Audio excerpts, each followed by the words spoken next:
Good afternoon students. बच्चों, कल के लेक्चर में हमने आपको यूनिट सेल के लिए परमाणु त्रिज्या r, कोर की लंबाई a तथा d के अंदर हमने आपको रिलेशन बताया था, इनमें क्या संबंध होता है।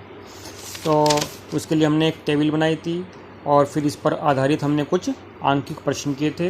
कुछ मैंने आपको होमवर्क भी दिया था, उन होमवर्क को मैंने कल आपको फिर सॉल्यूशन भेजा था।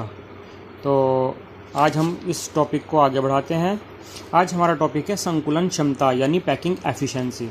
बच्चों, आप जानते हैं कि जब किसी भी पैकिंग के अंदर जो घटककण हैं भाग लेते हैं तो जितना भी उन्हें स्थान उपलब्ध होता है वो सदैव सारा स्थान नहीं भर पाता। कुछ स्थान हमेशा क्या रह जाता है, रिक्त रह जाता है। यानी कि जितना भी क्रिस्टलों के पास उपलब्ध स्थान होता है उसका कुछ ही भाग क्या होता है, आवृत हो पाता है और कुछ भाग क्या रह जाता है, अनावृत यानी खाली रह जाता है। तो इस बात को हम समझ सकते हैं संकुलन क्षमता से। तो हर एक प्रकार की जो यूनिट होती है, यूनिट सेल होती है, चाहे वो एसएससी प्रकार की हो या एफसीसी प्रकार की हो या बीसीसी प्रकार की हो, तो सबकी जो पैकिंग एफिशिएंसी है वो अलग अलग होती है। तो क्या अर्थ होता है पैकिंग एफिशिएंसी का? क्रिस्टलीय जालक में कुल उपलब्ध स्थान का वह प्रतिशत जो अवयवी कणों द्वारा संपूरित माने भरा जाए, ढका जाए, होता है संकुलन क्षमता कहलाता है। दूसरे शब्दों में हम ये भी कह सकते हैं गोलों द्वारा घेरे गए आयतन, गोलों का मतलब यहाँ कणों से है, तो गोलों द्वारा घेरे गए आयतन तथा एकक कोष्ठिका के आयतन के अनुपात को संकुलन क्षमता कहते हैं। क्योंकि गोलों से ही क्या बनता है, एकक कोष्ठिका बनती है और एकक कोष्ठिका से क्या बनता है, जालक बनता है। तो किसी भी एकक कोष्ठिका के अंदर कितने गोले हैं तो उसका आयतन और एकक कोष्ठिका का जो अपना आयतन है उसके अनुपात हम क्या कहते हैं, संकुलन क्षमता। यानी हम कह सकते हैं संकुलन क्षमता क्या होती है, संकुलन क्षमता बराबर यूनिट सेल के गोलों द्वारा घेरा गया आयतन और एकक कोष्ठिका का कुल आयतन और उनका क्या होता है, प्रतिशत, यानी इंटू 100। ये हो जाता है संकुलन क्षमता का फॉर्मूला। तो जैसे कि मैंने आपको बताया कि अलग अलग प्रकार की यूनिट सेल्स होती है, तो सबके लिए संकुलन क्षमता यानी पैकिंग एफिशिएंसी अलग अलग होती है। तो पहले हम बात करते हैं सरल घनीय यूनिट सेल यानी सिंपल क्यूबिक सेल की संकुलन क्षमता।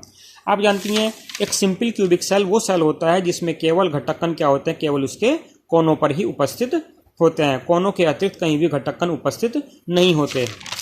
तो एक सरल एकक कोष्ठिका में परमाणु घन के कोनों पर ही होते हैं और 8 कोने होते हैं। 8 कोनों पर हमने 8 कण मान लिए।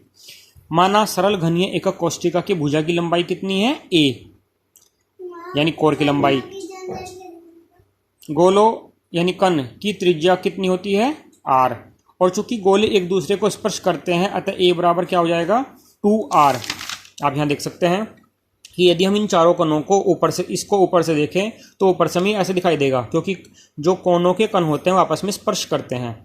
और हमने आपको परसों बताया था कि त्रिज्या क्या होती है, परमाणु त्रिज्या दो निकटवर्ती परमाणुओं के केंद्रों की जो आधी दूरी होती है वो त्रिज्या होती है, तो ये त्रिज्या होगी।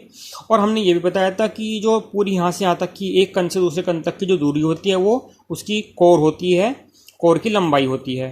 तो यानी कि a इज इक्वल टू किसके बराबर हो जाता है, 2r के। a इज इक्वल टू क्या जाता है, 2r। अब यूनिट सेल किस प्रकार यूनिट सेल है, सिंपल क्यूबिक सेल। तो यूनिट सेल में गोलों की संख्या कितनी है, 1। क्यों? क्योंकि 8 कोने हैं और हर एक कोने पर उपस्थित कण का योगदान 1/8 है। अब पूरी यूनिट सेल में कितने कण माने गए, यानी 1 आया। तो गोलों का आयतन कितना हो गया, यानी एक ही गोला है उसमें, और गोले का आयतन कितना होता है, 4/3 πr³। तो 1 से मल्टीप्लाई कर दिया यानी इतना ही आ गया। अब पूरे घन का आयतन, ये घन कितना है, एक घन है और घन की जो आयतन होती है क्या होती है, भुजा की क्यूब। तो भुजा हमने a मान ली, तो घनीय सेल का आयतन कितना हो गया, a यानी a की क्यूब। और a किसके बराबर है, पीछे बताया आपको, 2r के। यानी ये जो पूरा a है ये किसके बराबर है, 2r के बराबर है। तो जो वैल्यू रखेंगे हम तो क्या हो जाएगा, आयतन बराबर 2r की क्यूब यानी 8r³। अब संकुलन क्षमता का फार्मूला क्या होता है, पीछे बताया कि यूनिट सेल, जितनी भी यूनिट सेल है एकक कोष्ठिका, उसके अंदर जितने भी गोले हैं तो एक ही गोला आया था तो उसमें घेरा गया आयतन और पूरी घनीय एकक कोष्ठिका का कुल आयतन।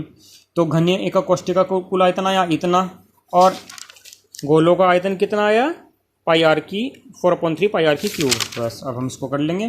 तो संकुलन क्षमता बराबर 4/3 πr³, ये गोलों का आयतन हो गया, आर क्यूब ये किसका हो गया, एकक कोष्टिका का आयतन इंटू 100, क्योंकि प्रतिशत निकाल रहे हैं हम। तो जब इनको सोल्व करेंगे तो हमारे पास संकुलन क्षमता आ जाती है 52.36%, यानी कि 52.4।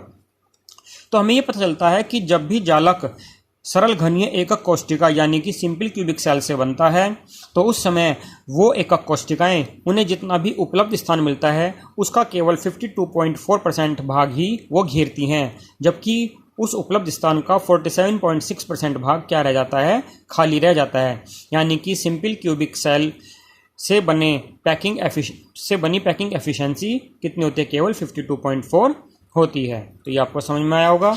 तो ये पहली पैकिंग एफिशिएंसी पढ़ी हमने एससीसी यूनिट सेल की।